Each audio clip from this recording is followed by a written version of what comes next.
Hello, everybody. Good afternoon. I have noticed that these kinds of monologue kind of videos have been going pretty popular lately.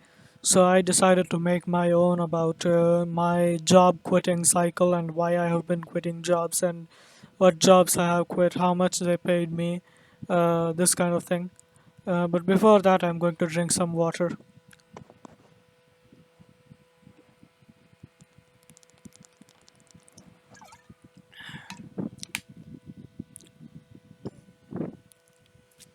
So, a little bit of a background about me. I'm a bachelor's in computer applications graduate. I have a computer hardware and networking certification, as well as desktop publishing certification. I know C, C++, Java,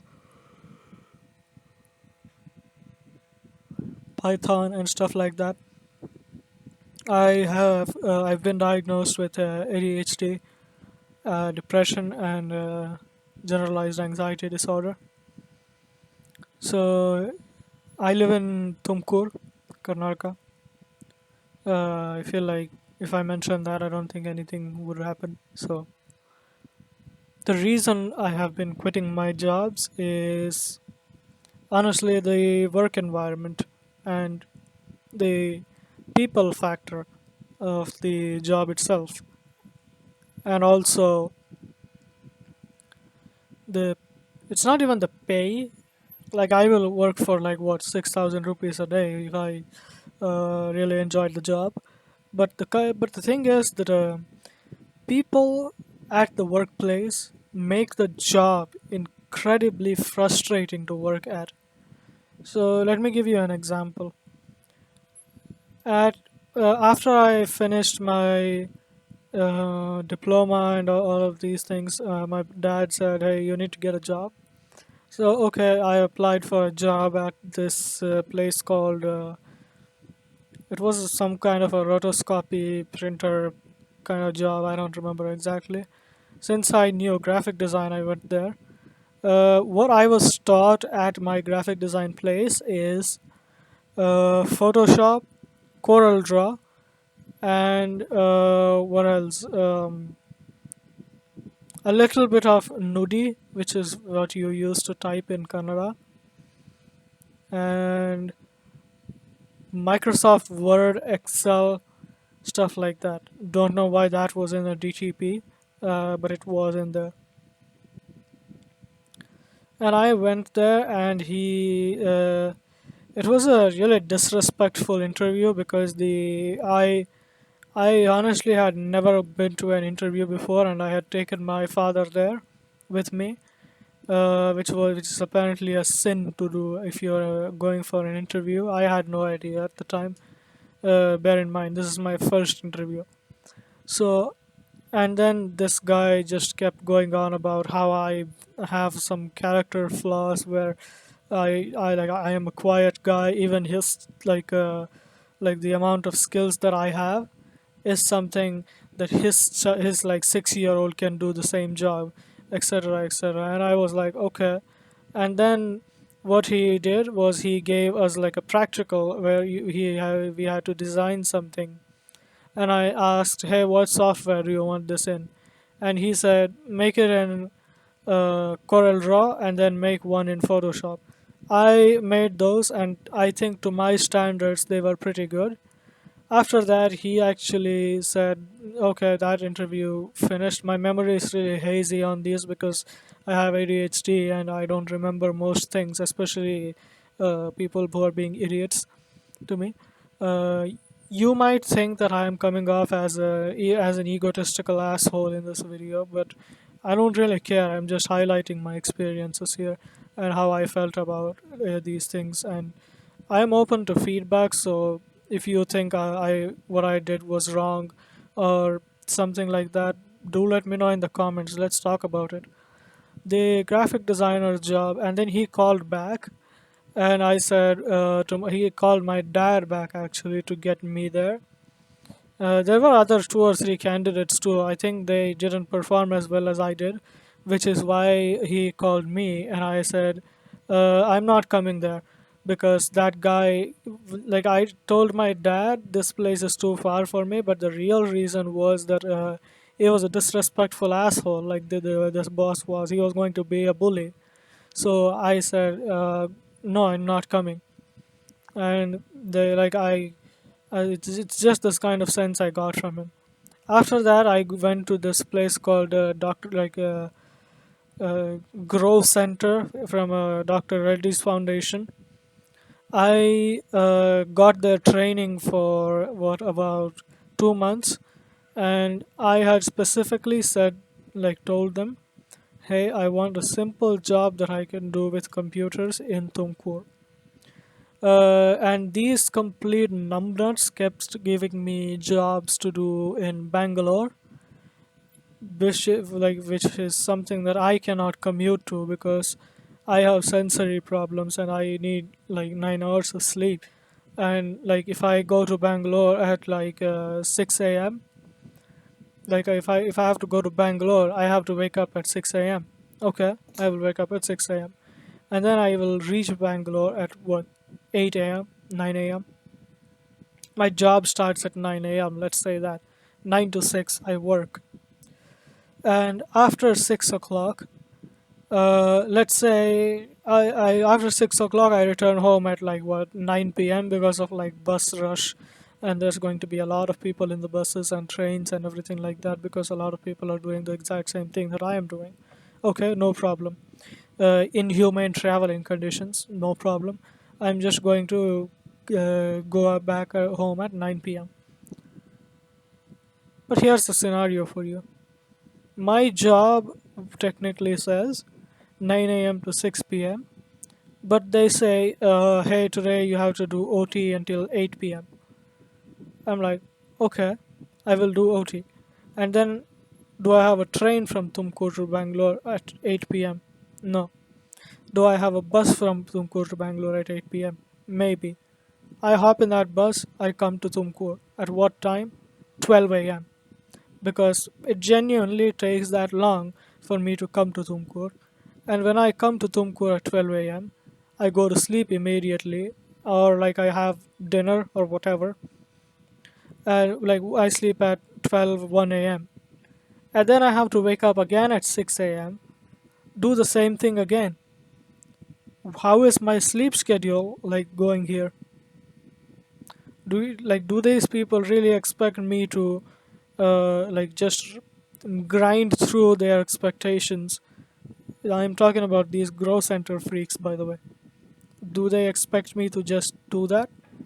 Is that the point they're trying to make here? So I said I cannot do that, and then they gave me a job in Tumkur, working for Unilet. It's like an electrical appliances type of shop as a shopkeeper. The agreed upon time of me going there for work was 9 a.m. to 6 p.m. But what did they do when I went there? They asked me to work from 10 a.m. to 7 p.m. You might be thinking, yeah, that's not that big of a problem. It is, because there is no sunlight. How do you expect? And at that time, I didn't have a driver's license. Because like I don't know, my dad just had I don't want to blame my dad here, but I just hadn't gotten one made yet. How do you expect me to get home from uh, what is this, BH Road or whatever, at 7 p.m. or 8 p.m. even, because sometimes you have to stay overtime, and this is a cashier's job. I genuinely don't like handling money, because even if you make 1 rupee mistake, there's like 100 people that are going to yell at you. I don't like being yelled at. I'm a pussy. You can call me a pussy on that. I don't give a fuck. Like, you can call me a pussy for not wanting to be yelled at, and I cannot fight back as an individual.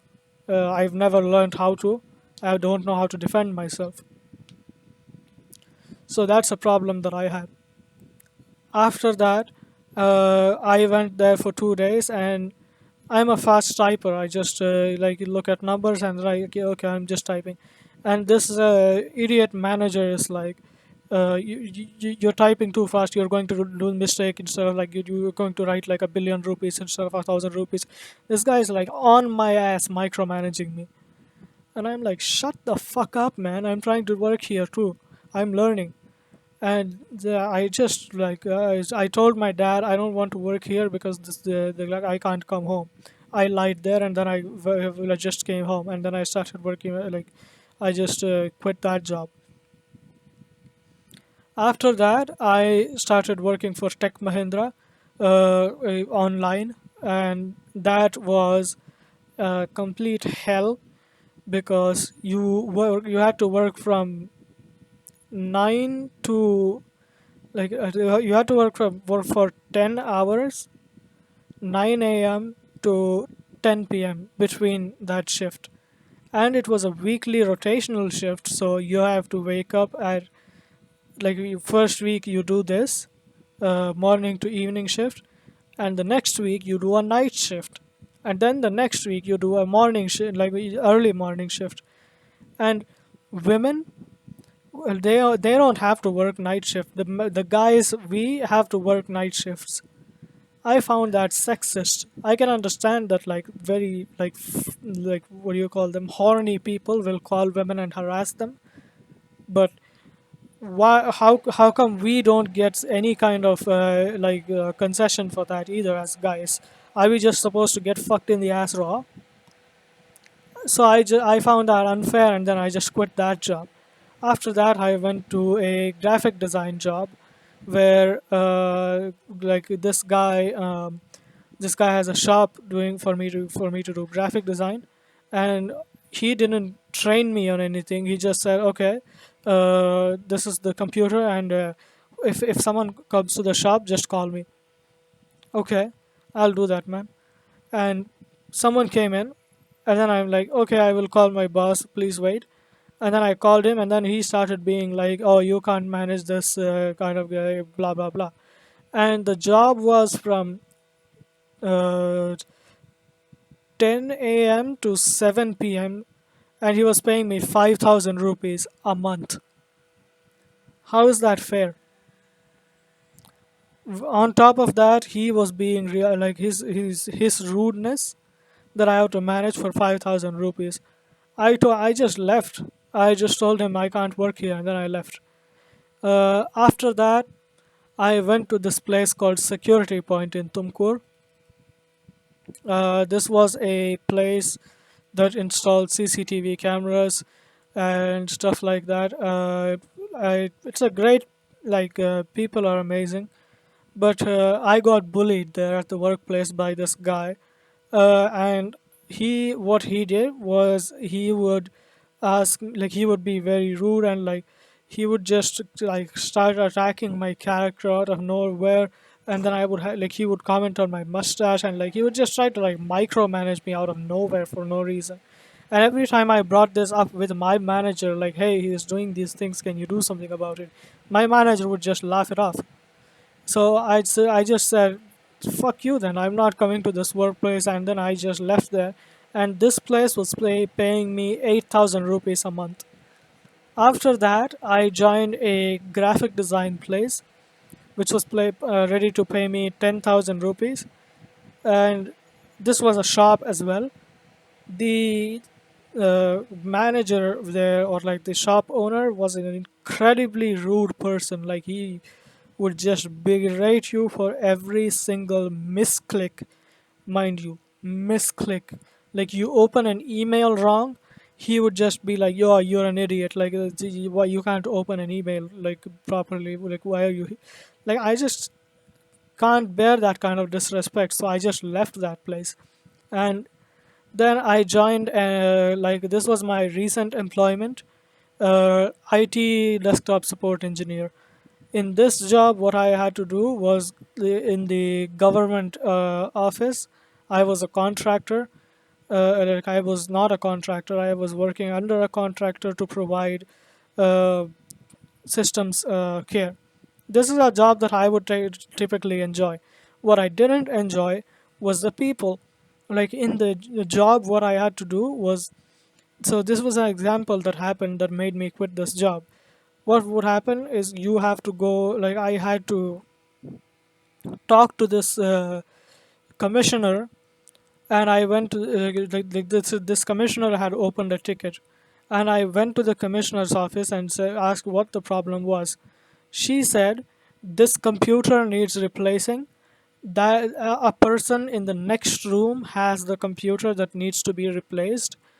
Can you go replace it, as I have opened a ticket for this for a whole week and nothing has happened.